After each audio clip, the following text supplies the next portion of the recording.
And I'm very excited to have the Director of Marketing for Vero Beach Museum of Art, Suzanne Seldes. Hi, Suzanne. How are you? I'm great, Red. How are you doing? Nice to see you. You're very excited about what's coming to the Vero Beach Museum of Art. Oh, Red, we have so many exciting things on tap, but tomorrow we have our free admission Saturday. Free admission Saturday. So the second Saturday of every month. The museum offers free admission. And this Saturday, in addition to our programming that we have for families, which I can tell you about later, we have an incredible film screening called Painting the Modern Garden.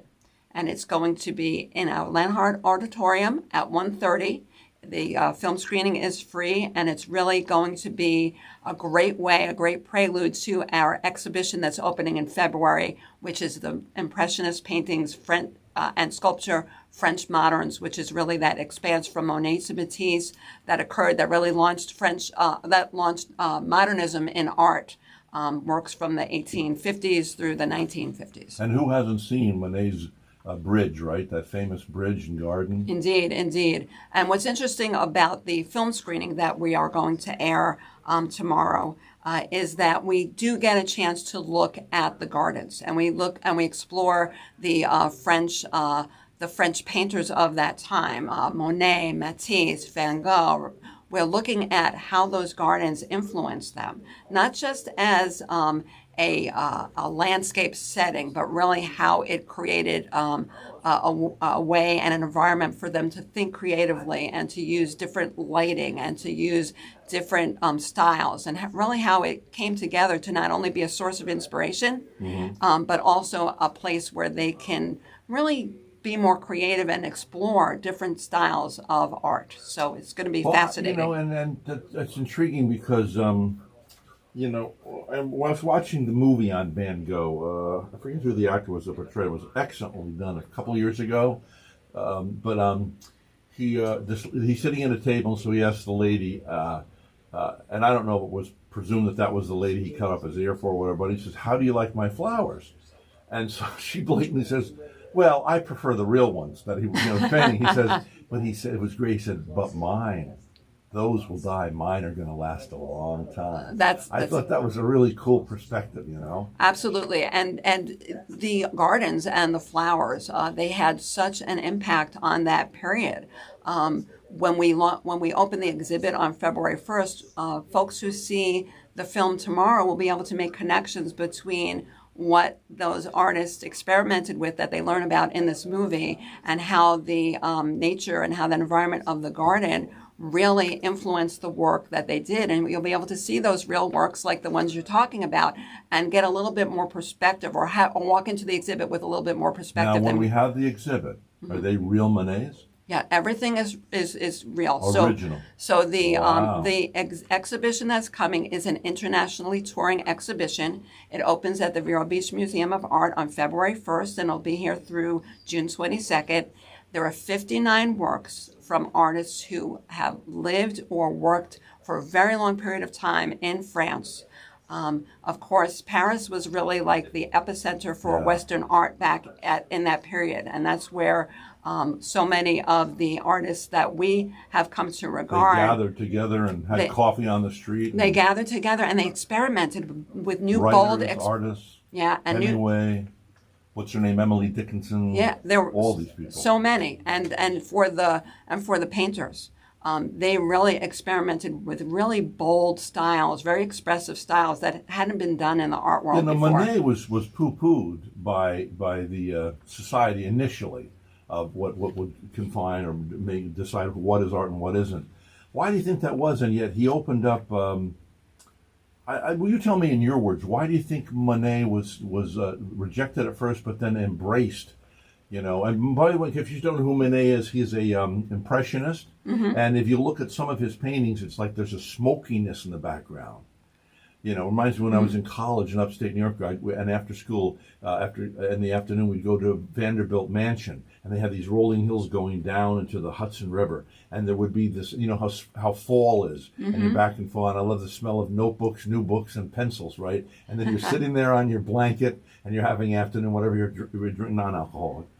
No, I never was into alcohol back then, but I don't want people to think that. But it was sitting there, and it would just be smokiness, and then all of a sudden you discover Monet. and he caught that. I don't know how he did that. So I am going to leave the answer to that question for folks who want to come see the movie tomorrow, because a lot of this Painting the Modern Garden focuses a lot on Monet and his life and his work and his famous gardens, and it also talks about some of the other artists that you will see in the exhibition. Van Gogh, Van Gogh, Matisse. Are you going to have original Van Goghs there? So we're going to have. Okay, here we go. So let's start this in. So the exhibition, which opens on February 1st, will have 59 works. 59 works original works from the esteemed European art collection from the Brooklyn Museum. Really? And so there will be original art, original painting, original sculpture, 59 pieces. It's going to be expansive. This is a blockbuster. It has never been to Southeast Florida.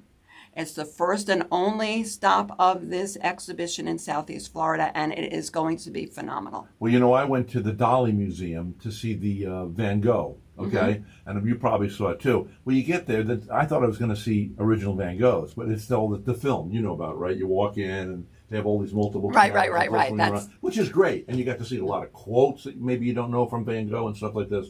But I will admit that I love the Dali Museum, and I try to get there frequently, but this is great. That Vero Beach is going to have these originals is astounding. It's originals, and it spans that time period from the 1850s through the 1950s.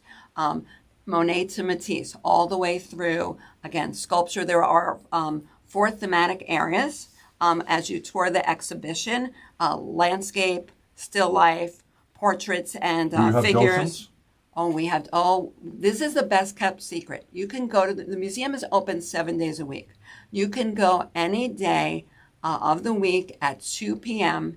and get a free tour from the docents. You need to pay museum admission if you're not a member. Yeah. But once you get there, at 2 p.m. every day, the docents will give a guided tour of the exhibition. Except on the second Saturday or the third? No, second Saturday they're still going to give tours at 2 o'clock. So you get to see have the docent and not pay anything. That's exactly right. On the second Saturday of every month. So another thing about the second Saturday. So second Saturday every month is free admission. We have a program for families called Museum Studios the second Saturday. That runs between 10 a.m. and 1 p.m. And that includes activities for the families to do in the galleries as they look and learn to appreciate the art. And some of them involve docent tours that are especially curated with our curator and our education department, but they're especially made for younger people to appreciate the art. And then those same families can go to our art school studios and do art making. That's wonderful. Free. Second Did you hear Saturday. that, Pastor? Free. Yeah. Second Saturday every month. 4 young babies. He should bring all of them. They're perfect ages. Yeah, and so on second. Excuse me. That's okay. So on second Saturdays, what we've also done is include some special programming for adults. Because we've always had some free museum studios on our free admission days, but now we have things like this, like the film that we're talking about today. I think it's great. We'll have lectures. So as we move toward the exhibition as it opens later in the run of that exhibition, we're going to have Bob Potter, who's a historian, come talk about works. We have some ticketed programs that are outside our second Saturdays. We have Vero Beach Opera doing a lecture on some of the music, and we have a lot of really good things related. Oh, and that's Ballet Vero Beach. Yeah, they have done incredible things with us. They come out to our exhibitions. They're choreographers, they're dancers. They view the exhibitions, they take inspiration from it, and then they create completely original works. And so they'll be out with us on February 8th. There are 2 performances at noon and 3 p.m. That is a ticketed event. There's obviously reduced pricing if you're a museum member or a Ballet Vero Beach subscriber. But they do a tremendous job. Their company is terrific. Art changes lives. When I was young, and circumstance had me living out on the street in a rooming house all by myself at 14, I wish, and I'm trying to tell this to you as a marketing person and how we can help, but to invite a young person in, my saying is, art takes an otherwise black and white world and gives it color. And Carol DeGroot Mann, the late Carol DeGroot Mann, I will always pay homage to her. I wish she was alive to see my art now, because she had a big sign in front of her little store down here on Royal Palm Point maybe 20-something years ago. And she would teach at night, and the sign said, everyone should paint at least 3 paintings in their life. Well, I never painted, but I got in there and I signed up, and it awakens the art in you. So because of her, now I'm painting today. You like I said, you look at the sparkles on the water, and you see the diamonds on the water, and you go, wow, that really does exist. Or look at the shadows in the mountain or a palm tree, and say, well, that isn't black. It does look more bluish and stuff. And it just opens up a whole world that never closes and only opens up further. And art, if you were to put it in your words, why is art so, they say art is the spearhead of change for every society. What would you say as the director of marketing for the Vero Beach Museum of Art? Why is art important? I think art is important because it's essential to human development. I really feel that you learn so much, you create, you tap feelings, you are able to connect and make decisions. There's so much that art can open in your mind and in your heart. And so I think it's really essential to human development. Because I have some little white boards here back that we've used for meetings and stuff. So Pastor Trevor's kids now, they're 2 at the age of 6, and the others are, I think, 3 of 4, whatever. But anyway, so they immediately gravitated towards the markers, the non permanent markers, and they're painting on all those little white things. When the lady who cleans us, Mrs. B, came and says, "Is it okay for me to wash those boards?" I said, "Yeah," but the kids went right at it. So, Rhett, did you know that every pre-K student in Indian River County School District comes to the museum free of charge, does a program with our education department and our teaching artists, and they come. We have one next week. They're learning about the art on the walls. They're learning about how that relates to their lives. They're asking questions about what things are made of, and it really is. It's really just opening. Well, you know what Picasso said. I went to his museum, and have you been to his museum in Spain? I have not. You probably want to go, right? I do. He's one of my favorites. It changed my life. First of all, you'll walk in, and he's famous for his cubism, which is very, it's just crazy. But anyway, crazy good. You walk in, there's this big, heavy lady laying in a bed, and it's this huge painting, and it had more clarity than a photograph. He earned the privilege to break the rules after learning, but he said it took me, it took me 61 years to learn how to paint like a child again. And as an artist, if you're wise, I'd like to think that I'm getting wise as I get older, I watch the kids. I learn from the kids because they take you back to stuff you've forgotten. Mm-hmm. The simplicity of truth. Absolutely, absolutely. And I think you hit the nail on the head when you talked about your own experience going back to starting painting, right? It really frees a part of your mind and a part of your body. So you think about art, it's everything from being creative to physical dexterity to emotional support. Look at Van Gogh and the famous potato painting. And he took these common Irish people, poor folks, eating potatoes around the table. And it walked into eternal fame. And it's so great. It makes you think twice. So for me, being a marketer, being a student of life, I love, another aspect of what I love when I go to an art museum is looking at what you just said. How does that art illuminate our cultural history? Yeah. What can I learn about that time and place? It could be what was going on in that time and place. It could have been what types of materials that they created their art with that was available in that time and place, because technique changes, right? What's interesting at Vero Beach Museum of Art is that, we have a premier collection of modern art, but we also have contemporary art. So you can go ahead and see what a recent acquisition that's from the 1800s that is an oil on canvas and is just remarkable, and it is an important piece to have in a collection like ours.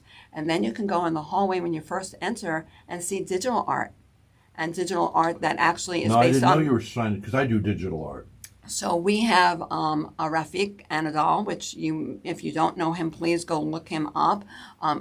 Very, very, a very, very well-known artist now, contemporary artist out of Los Angeles, and he creates digital art, and he does it with machine learning as well. So it's ever evolving. We have his piece called Pacific Ocean A, B, and C. It's 3 pieces that work together as a single piece, 3 panels, and it's amazing to watch. Let me ask you this. So I started painting, I told you, a few years ago, and until this African-American lady came up from Washington, D.C., highly educated, a specialist in art, and she stood in that back room, and she looked at my little paintings, and I got to remember the question I was going to ask you, though. I know, size. Remember the size. So anyway, so she's looking at my little art, and she stands, and this shows you the power of your words to other people. So and I'm standing there, and the moment she looked at my art and she says, "Wow, this is folk art. I could sell these for a lot of money in Washington, D.C."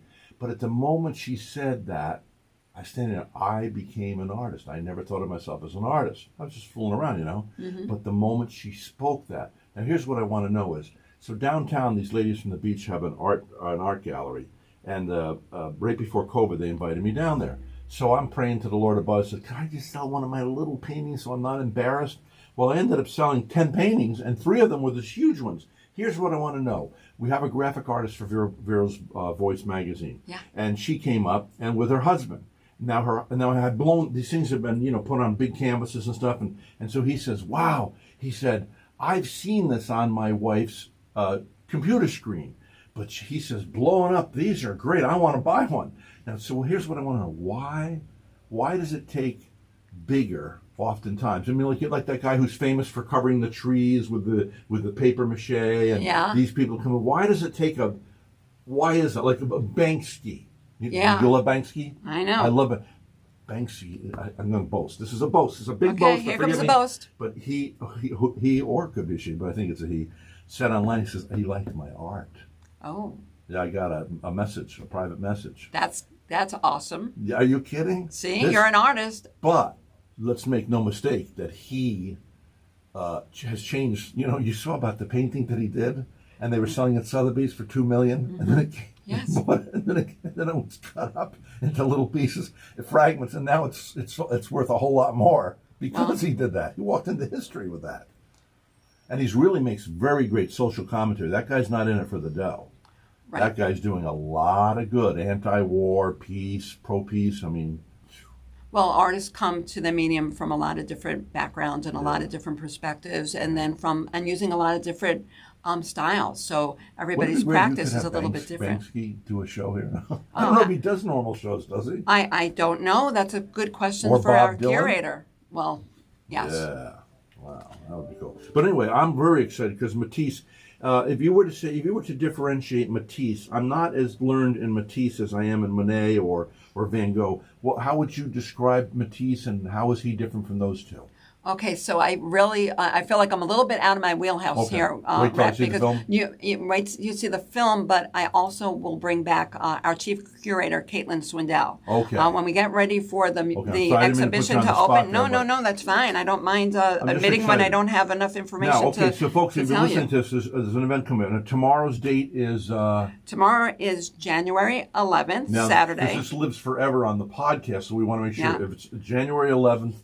And that is 2025. It is 2025. Yes. And this particular show is going to air at 1:30 in our Lenhart Auditorium. Yeah. I recommend that you get there early. There's a few hundred seats in the auditorium, but we know that people like this and they get in there. So I would say get down to the museum and get into that auditorium at least by 1:15. And get ready for the exhibit. Get ready for the show. And then the exhibition is coming in February 2025. Yeah. So when does that start? So that would be Saturday, February 1st. February 1st, up. Yeah. So it'll be only a few weeks later. The show will be there. 2 p.m. tours with the docents every day. And the second Saturday is free. Second Saturday is free. So if you come the second Saturday of February, the 8th. You can see the new exhibition and get the docent tour and get it all for free. So what's your website? VBmuseum.org. Thank you. VBmuseum.org. Very Yeah. simple. VB, Vero Beach Museum.org. And we're right in Riverside Park. Yep. Easy to find us. Right near the Riverside Theater. Listen, thank you so much for coming on. Is there anything that I was remiss in asking you at this point? No, I think you covered it all right, and Yeah. we'll be happy to come back down with Caitlin and let her talk with you about the exhibition. You can ask her all those great questions about the artists. Okay, thank you. Suzanne Zeldes, she's in charge of, she's the marketing director for the Vero Beach Museum of Art. Again, it's Museum. VBmuseum.org. Yes. Okay, thank you. Thank you, Rhett. Have a Loved great it. day. You too. Bye.